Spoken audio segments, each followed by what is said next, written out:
चिंग dynasty एक अत्यंत ताकतवर और महान साम्राज्य का कैसे अंत हो गया, ये हम आज जान लेंगे। चिंग डायनेस्टी 1644 और 1911 तक चाइना में शासन करता था। चिंग डायनेस्टी बहुत चीज़ों में मशहूर था, जैसे कि टी, कॉटन और मसालों में मशहूर था। यूरोपियन सिर्फ चिंग डायनेस्टी के साथ सिल्वर के साथ ही वो ट्रेड कर सकते थे। अंग्रेज़ों के साथ सिल्वर नहीं था, तो इसीलिए वो एक चाल रचाए थे। अंग्रेज़ इंडिया में ओपियम उगाते थे। वो इंडिया से चिंग तक स्मगल करते थे और वहाँ के लोग वहाँ ओपियम से एडिक्ट हो गए थे। यह कारण चिंग डायनेस्टी अंग्रेज़ों के ऊपर वॉर घोषित किए थे, जहाँ ये वॉर को फर्स्ट ओपियम वॉर बोलते हैं। पर ये वॉर चिंग डायनेस्टी हार के उन्हें हांगकांग देना था अंग्रेज़ों को। ये लड़ाई होने के बाद वेस्टर्न पावर्स को चिंग डायनेस्टी में और ट्रेड करना था, पर चिंग डायनेस्टी का वो आइसोलेटेड रिफॉर्म्स वो सब उन्हें बहुत तंग करता था, तो इसीलिए वह फिर से वॉर घोषित करते हैं चिंग डायनेस्टी के ऊपर और ये वॉर को सेकेंड ओपियम वॉर बोलते हैं। ये वॉर वह हार जाते हैं और उन्हें आउटर मंचूरिया और कजाकिस्तान, किर्गिस्तान का पार्ट्स रशिया को देना था।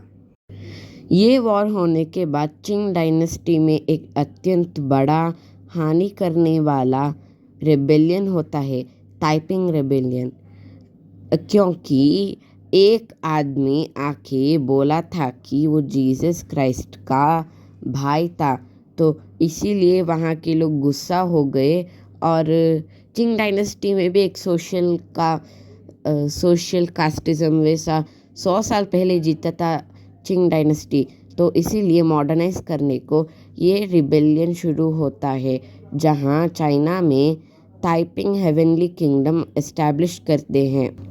ये रिबेलियन होने के बाद कोरिया में डिस्प्यूट्स के वजह से जापान चाइना के ऊपर हमला करता है, चिंग डायनेस्टी के ऊपर वॉर करता है, जहां उन्हें ताइवान और कोरिया जापान को देना था। चिंग डायनेस्टी में एक रेबेलियन होता है, बॉक्सर रेबेलियन। ये रेबेलियन वहाँ के मार्शल आर्ट्स के लोग सब वेस्टर्न पीपल क्रिश्चियंस को सब मारने शुरू करते हैं, जहाँ ये रेबेलियन होता है, और चिंग डायनेस्टी बॉक्सर्स के साथ रहते हैं, जहाँ ये रेबेलियन हार जाते हैं। वहाँ एक रानी थी, डोवागेर सीजी। ये 1908 तक चिंग डायनेस्टी के रानी थी और ये सब कुछ हैंडल करते थे, रेबेलियन सब कुछ हैंडल करते थे, और ये बॉक्सर रेबेलियन में बॉक्सर्स के साथ थे। उनके मृत्यु के बाद एक 2 साल का बच्चा बन जाता है चिंग डायनेस्टी का राजा। हाँ, वो बच्चे का नाम था पुई। ये बन जाते हैं चिंग डायनेस्टी के राजा।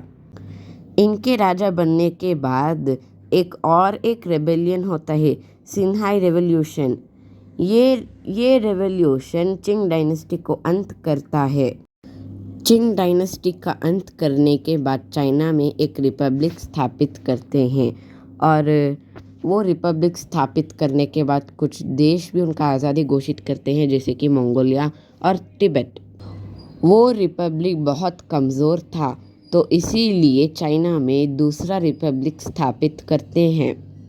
ये रिपब्लिक के वक्त बहुत सारे देश उनका आज़ादी घोषित करते हैं, जैसे कि सिंजियान, मांचुकुओ और एक चाइना, वो कम्युनिस्ट चाइना था। तो जापान चाइना के ऊपर हमला करता है वर्ल्ड वॉर 2 के वक्त। वर्ल्ड वॉर 2 के बाद 1945 में हिरोशिमा नागासाकी में न्यूक्लियर बॉम्ब डालते हैं, जहां जापान सरेंडर होता है और चाइना को भी यूनाइट करते हैं।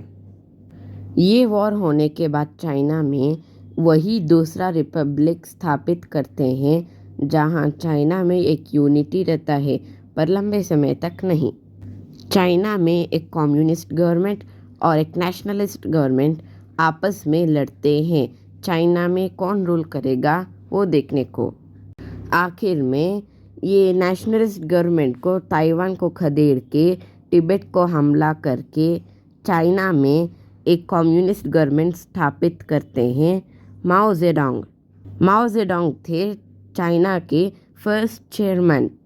आप सोचते रहे होंगे चिंग डायनेस्टी क्यों हर रेबेलियन में हार जाते थे और वेस्टर्न पावर से भी हार जाते थे। क्योंकि चिंग डायनेस्टी उतना डेवलप नहीं हुआ था।